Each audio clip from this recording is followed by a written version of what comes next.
Encore un autre mensonge à la présidence de la République démocratique du Congo. La présidence de la République démocratique du Congo est tellement désespérée, si on peut le dire, au point où elle commence à organiser des rencontres diplomatiques spirituelles pour amener, on ne sait pas, c'est qu'ils pensent être la solution. On nous dit que la délégation ou bien le représente ou bien le groupe pastoral qui est venu à Kinshasa, ils ont pour rôle de conseiller, de donner des conseils stratégiques, politiques et à Donald Trump pour des décisions de paix, des bonnes décisions de paix dans le monde. Qui est cette délégation? La délégation représentée par un certain Johnson Parvis. Qui sont donc cette délégation et qui est celui qui est venu à nous amener la paix sous la forme de la foi? Bonjour, bonsoir. Nous vous saluons de partout, vous êtes en train de nous suivre à cet espace Analysons Congo. Analysons Congo, vous saluez aujourd'hui, nous sommes les 14 du mois de juillet 2025. Nous essayons un peu d'analyser et de parler ensemble avec vous.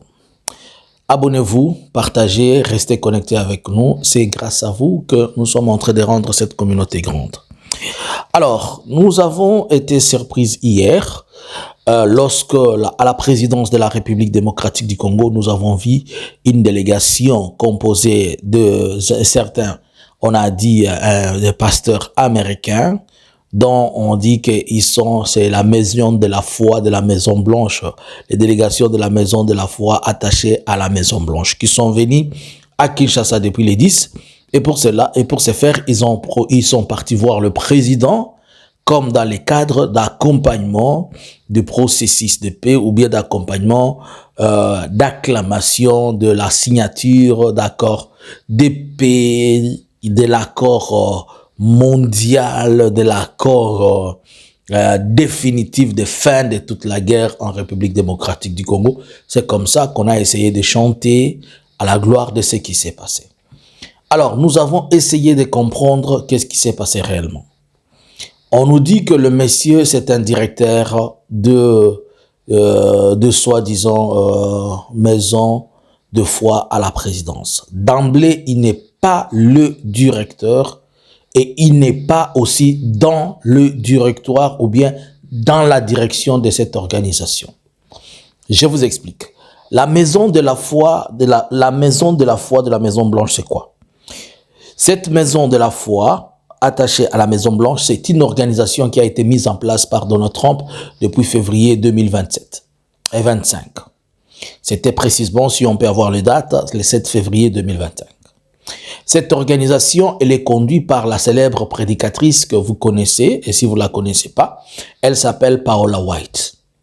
Paola White, c'est pour la petite rappel, pour les gens qui ne la connaissent pas, c'est elle qui avait fait des prières à l'époque où Donald Trump avait manqué son second tour, où elle disait, elle voit des anges sortir de l'Afrique, venir au secours, des histoires comme ça. Elle avait fait de fortes prières. C'est vraiment Paola White, c'est une grande prédicatrice de beaucoup de temps pour les gens qui la connaissent.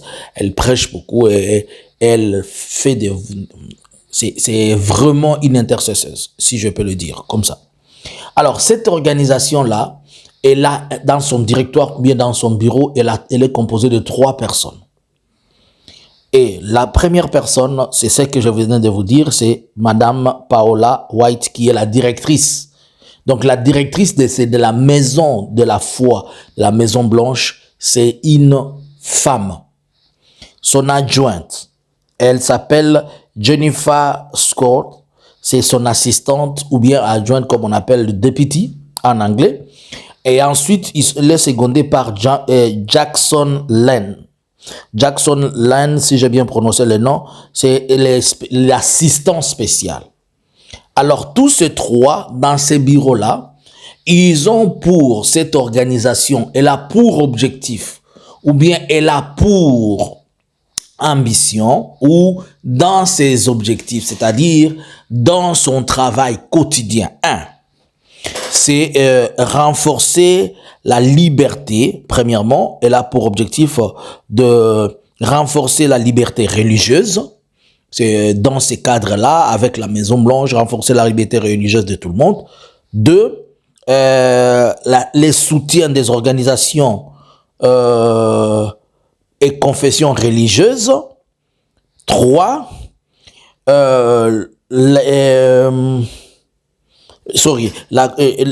l'assistance, excusez-moi. Le deuxième point, c'est le soutien des organisations et confessions religieuses physiques dans le cadre de la communauté et de la famille, et ainsi que des conseils sur ces points. Ça n'a rien à voir avec donner des conseils à Donald Trump dans la politique mondiale, ou lui donner des conseils pour des politiques à caractère décisionnel du monde. Rien du tout. Alors, le monsieur qui est venu, il est d'où, monsieur? Le fameux pasteur, le fameux pasteur Travelis, si c'est ça le nom. Nous devons retenir que le pasteur Travelis, c'est un pasteur d'une église au niveau de Alabama. C'est là où on le retrouve. Il est pasteur de il est pasteur de ce qu'on appelle Pathway Church, qui est un multi-campus. C'est là où il est pasteur. Et dans la maison de la foi à la Maison Blanche, a-t-il un rôle spécifique ou bien il est attaché à quelque chose? Dans la Maison Blanche, il n'a pas un rôle spécifique, mais c'est après qu'il est un conseiller rattaché à un service.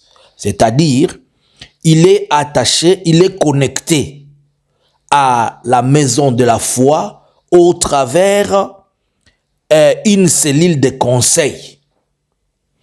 Est-ce qu'il est directement impliqué dans Donald Trump ou bien c'est un monsieur Donald Trump? Non. L'unique fois qu'il a été avec Donald Trump, ou bien l'unique fois qu'il s'est retrouvé dans le sillage de ce que Donald Trump est en train de vivre et faire, c'est quand il a prié. Il y a eu une prière qui était organisée pour Donald Trump. Vous vous rappelez de cette prière où le pasteur avait fait pour Donald Trump? Et c'est comme ça qu'il s'est retrouvé là-bas, aussi faire la prière pour Donald Trump. Mais la maison de la foi elle-même, la maison de la foi de la Maison Blanche, elle n'a que trois principaux personnes. Et les chefs, son adjoint et la troisième personne de la présidente, c'est une femme, la vice-présidente, c'est une femme, et le conseiller, c'est un homme.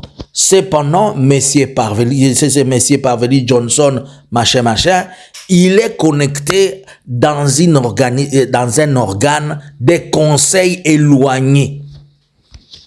Et leur structure en question, la maison de la foi, elle n'a rien à voir avec donner des conseils, des conseils de paix, des conseils pour les décisions de paix dans le monde, tout ça, l'Okota. Alors, comment se fait-il que ces choses arrivent chaque fois au président de la République? C'est puisque le président de la République, excusez, les services de renseignement, les services attachés, les services présidentiels ne mettent pas du professionnalisme dans ces choses. Vous vous rappelez de l'autre fois, lorsqu'on était venu avec le fameux, on a dit, le fameux député sénateur des États-Unis, curieusement, l'ambassade des États-Unis avait réagi, dire que il n'est ni de loin ni de près. C'était au début de cette année, vers février, avant que Bassad Boulos n'arrive. Donc, là encore, on vient de nous amener encore dans une autre histoire qui n'a pas de forme, disant qu'il est, je ne sais pas, à la Maison Blanche et tout ça. Et ceci présage qu'il y a quelque chose qui n'est pas bon. Si ce scénario commence à se faire, c'est forcing. Something is wrong somewhere. C'était juste à titre informationnel et juste vous permettre de comprendre que moi, quand je vois quelque chose à la présidence là, je mets point d'interrogation et je fouille ces choses et c'est pourquoi on tombe toujours sur des choses pareilles. Donc, encore une seconde fois, frappe présidentielle. Bonjour, bonsoir.